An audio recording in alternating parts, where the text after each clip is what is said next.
Please do subscribe, hit the bell icon, get the notification. जय हिंद। आप सभी को सत सत नमन। इस वीडियो में हम लोगों का अगला टॉपिक भारतीय प्रायद्वीप से संबंधित है। क्या? भारतीय प्रायद्वीप। भारतीय प्रायद्वीप। अब भारतीय प्रायद्वीप को अगर देखा जाए तो सामान्यतः 3 भागों में हम डिवाइड कर सकते हैं। क्या? 3 भागों में डिवाइड कर सकते हैं। कौन कौन सा 3 भाग है देख लेते हैं। पहला भाग हम कह सकते हैं, ये जो क्षेत्र है इसको बोलते हैं दक्कन का पठार। क्या? इस क्षेत्र को हम क्या कह सकते हैं? दक्कन का पठार।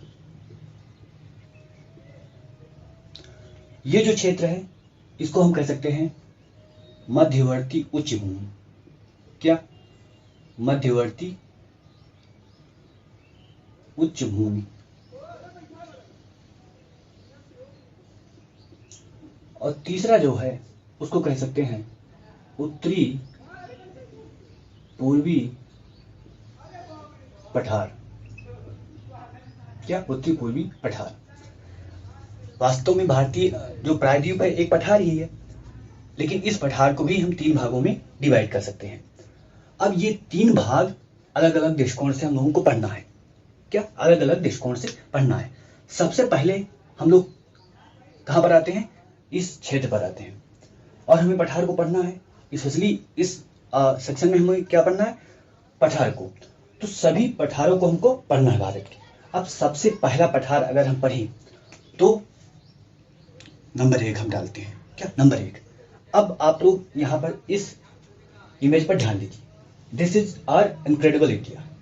अब इस इनक्रेडिबल इंडिया में हमें पठार को देखना है। क्या? पठार को देखना है। आप देखिए, ये जो पठार है इसको बोलते हैं मालवा का पठार। क्या? मालवा का पठार।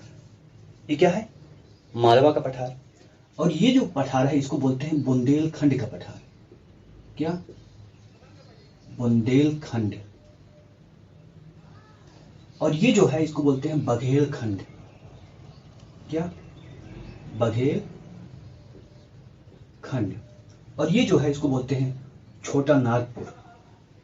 क्या? छोटा नागपुर। ठीक है।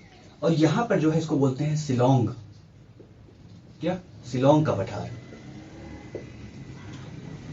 ये जो पठार है इसको हम बोलेंगे दक्कन का पठार। क्या? दक्कन का ये पठार। और इसको बोलेंगे कर्नाटक का पठार। क्या? कर्नाटक का। ठीक है, आप आगे लिख लीजिए कर्नाटक का पठार। इसको बोलेंगे दंड कारण्य। क्या? दंड कारण्य का पठार। और इसको बोलेंगे तेलंगाना का पठार। क्या? तेलंगाना का पठार। अब आपको ध्यान देना है, ये जो पठार है इससे क्वेश्चन आपका क्या आएगा सामान्यतः अगर सिविल सर्विस में हम लोग ध्यान दें तो ये मालवा का पठार, बुंदेलखंड का पठार, बघेलखंड का, छोटा नागपुर और शिलांग। अब ये जो है इसको आपको दे सकते हैं कि पश्चिम से पूरब या इधर से इधर आप क्या करें सजाएं या इधर से इधर सजाएं। तो ये आपको क्रम ध्यान रखना है कि सबसे पश्चिम में कौन है और सबसे पूरब में कौन है। उसके बाद दूसरा क्वेश्चन क्या बन सकता है?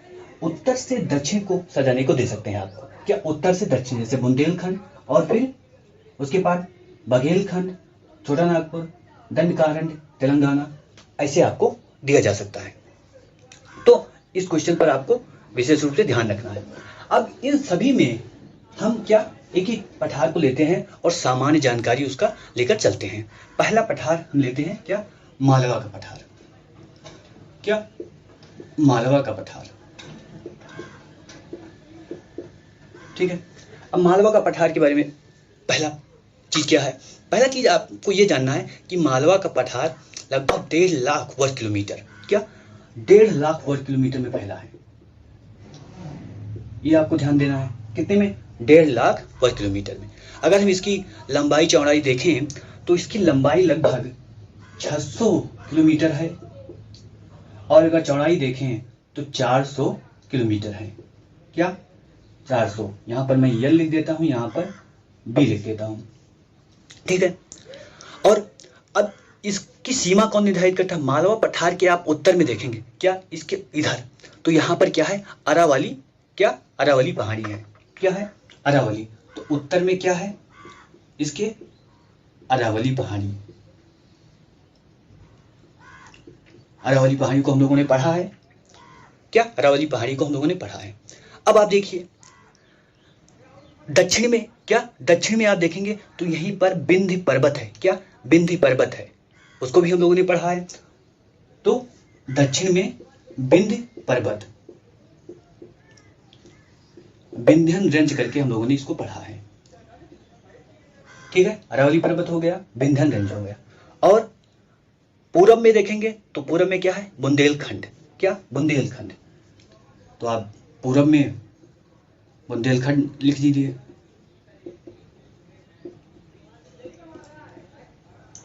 ये हो गया इसका लोकेशन। क्या? लोकेशन हो गया। अब इसके बारे में क्या क्या जानना है? ये जो मालवा का पठार है 2 राज्यों में है। क्या? 2 राज्यों में, एक एमपी, एक राजस्थान। क्या? एमपी और राजस्थान में, एमपी और राजस्थान में क्या? मालवा का पठार फैला हुआ है। अब मालवा के पठार में अगर यहाँ की चट्टानें देखेंगे आप, क्या? अगर यहाँ की चट्टानें देखेंगे तो मुख्यतः धारवाड़ और विंध्यन तथा गोंडवाना, क्या? जो चट्टानें हैं वो किस क्रम की हैं? धारवाड़, धारवाड़ एक प्रकार की चट्टान है, हम लोगों ने पढ़ा है। और विंध्यन, विंध्यन भी एक प्रकार की चट्टान है। क्या? विंध्यन भी एक प्रकार की चट्टान है। और गोंडवाना, गोंडवाना भी एक प्रकार का चट्टान है। ये 3 प्रकार के आपको इसमें क्या देखने को मिलेगा? चट्टान देखने को मिलेगा, ठीक। अब यहाँ की मुख्यतः, हाँ, एक पॉइंट आपको और ध्यान रखना है, ये 1.5 लाख मैंने बताया, इसका लंबाई चौड़ाई बताया। अब इसकी औसत ऊंचाई कितनी है ये भी सामान्यतः आपको केवल ध्यान देना है, ये नहीं आपको रटना है, रटने की जरूरत है ही नहीं, केवल ध्यान देना है कि अगर पूछा जाए, पूछा तो जाएगा नहीं, औसत क्या? औसत ऊंचाई आपको केवल दिमाग में रखना है कि हाँ ये इतना है, 500 मीटर है। समुद्र तल से अगर देखें तो ये 500 मीटर है, ठीक है। अब यहाँ की प्रमुख नदी क्या है? इस मालवा के पठार में प्रमुख नदी क्या है उनको हम लोग देख लेते हैं। यहाँ की प्रमुख नदियों को अगर देखेंगे तो चंबल आपको मिलेगा। क्या? चंबल, बेतवा, सहायक है किसकी? यमुना की। क्या? यमुना की। और पार्वती भी एक नदी है, यमुना की सहायक है, ठीक है। अब अगली नदी, ये तो तीनों नदी आप देखेंगे ना, चंबल, बेतवा और केन, पार्वती, ये आप देखेंगे तो ये सभी कहां पर? बंगाल की खाड़ी में गिरती हैं। क्या? बंगाल की खाड़ी में गिरती हैं। अब आप देखिए मालवा से जो गुजरती है और किस में गिरती है? अरब सागर। इसको क्या क्या कह सकते हैं हम? बंगाल की खाड़ी यहां कह सकते हैं, बंगाल की खाड़ी लिख लीजिएगा, बंगाल की खाड़ी। और यहाँ पर देखेंगे जो पश्चिम में, यानी कि यहाँ से चलती है नदी और यहाँ पर गिरती है, ये क्या है? अरब सागर का क्षेत्र है। और यहाँ से गुजर के फिर यमुना में मिलकर इधर गिरेगी तो ये बंगाल की खाड़ी है, ये बंगाल की खाड़ी, ये अरब सागर, और ये वाला क्षेत्र जो क्या है? ये है हिंद महासागर। तो बंगाल की खाड़ी का हो गया, और अरब सागर में जो गिरती हैं क्या हो गया? नर्मदा हो गया। क्या? नर्मदा, तापी, क्या? नर्मदा, तापी और माही आप ले सकते हैं। ये 3 नदियां कहाँ? अरब सागर में गिरती हैं। क्या? अरब सागर में। अब ये जो मालवा का पठार है, ये मालवा का पठार आप सुने होंगे चंबल। क्या? चंबल, चंबल वाला डाकू। तो चंबल जो क्षेत्र है इसी में पड़ता है। क्या? इसी में पड़ता है।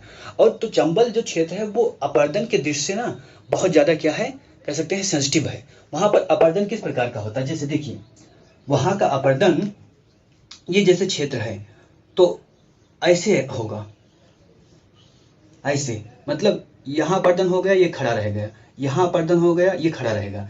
तो ऐसा स्थल पर, स्थल खंड में ऐसा अपर्दन दिखाई देता है, मतलब बिल्कुल ये तो पर्वतनुमा हो गया, लेकिन अपरदन कुछ इसी प्रकार का होता है। अब यहाँ पर आ गया, इधर से आप ढूंढते रहिए, आपको कोई मिलने वाला नहीं है। तो ये जो अपरदन होता है इसको बोलते हैं अवनलिका। क्या? अवनलिका। क्या? अवनलिका अपरदन, यानी बीच में क्या बना देगा? नालीनुमा संरचना बना देगा। तो अवनलिका अपरदन के कारण चंबल में क्या बहुत लोग क्या कर सकते हैं? छुप सकते हैं और आसानी से क्या पुलिस को चकमा दे सकते हैं। अब मालवा के पठार के बारे में लगभग इतनी जानकारी आपको रखना है।